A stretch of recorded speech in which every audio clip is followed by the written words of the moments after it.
আসসালামু আলাইকুম ওয়া রাহমাতুল্লাহি ওয়া বারাকাতুহু। ইন্নাল হামদুলিল্লাহ ওয়াস সালাতু ওয়াস সালামু আলা রাসূলিল্লাহ ওয়া আলা আলিহি ওয়া সাহবিহি আজমাইন ওয়া মান তাবি'আহুম বি ইহসান ইলা ইয়াউমিদ্দিন। আমা বা'দ। সম্মানিত ভিউয়ার্স, দর্শক শ্রোতাবৃন্দ, জান্নাতের সামান্য স্থান অর্থাৎ একটা তীর, একটা ধনুক, যেটা তীর না ধনুক পরিমাণ স্থান। কেউ বলছেন ধনুকের ধরার জায়গা এবং ধনুকের টানটা মাঝখানে পুরো আধার পরিমাণ জায়গা।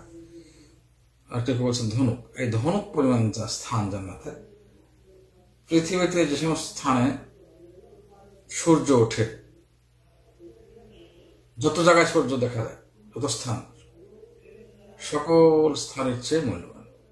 অর্থাৎ দুনিয়া এবং দুনিয়ার মধ্যে যা কিছু রয়েছে সকলের চেয়ে মূল্যবান জান্নাতের সামান্য স্থান, কি পরিমাণ স্থান, ধনুক পরিমাণ স্থান। চিন্তা করে দেখুন বাকি জায়গার কত মূল্য। এই মূল্যবান সম্পদ আল্লাহ তাআলা আমাদেরকে দান করুন, আমিন।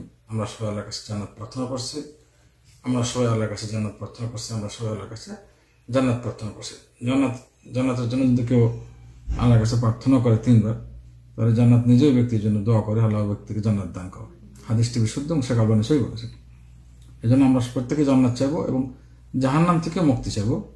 কারণ জাহান্নাম থেকে যদি 3 বার কেউ মুক্তি চায়, তাহলে জাহান্নাম নিজেই আল্লাহর কাছে বলে, আল্লাহ অমুক ব্যক্তিকে আমার থেকে পানা দাও, মুক্তি দাও।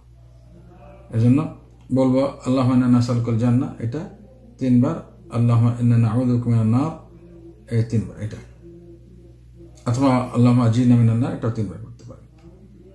তো আল্লাহ তাআলার কাছে জান্নাত প্রার্থনা করবো, যাতে জান্নাতের কথা জানে বেশি করছে, যেন জান্নাত পাওয়ার জন্য আগ্রহ সৃষ্টি হয় এবং সেই অনুসারে আমরা আমল করি। আল্লাহ আমাদের সবাইকে তৌফিক দান করুন। আসসালামু আলাইকুম ওয়া রাহমাতুল্লাহ।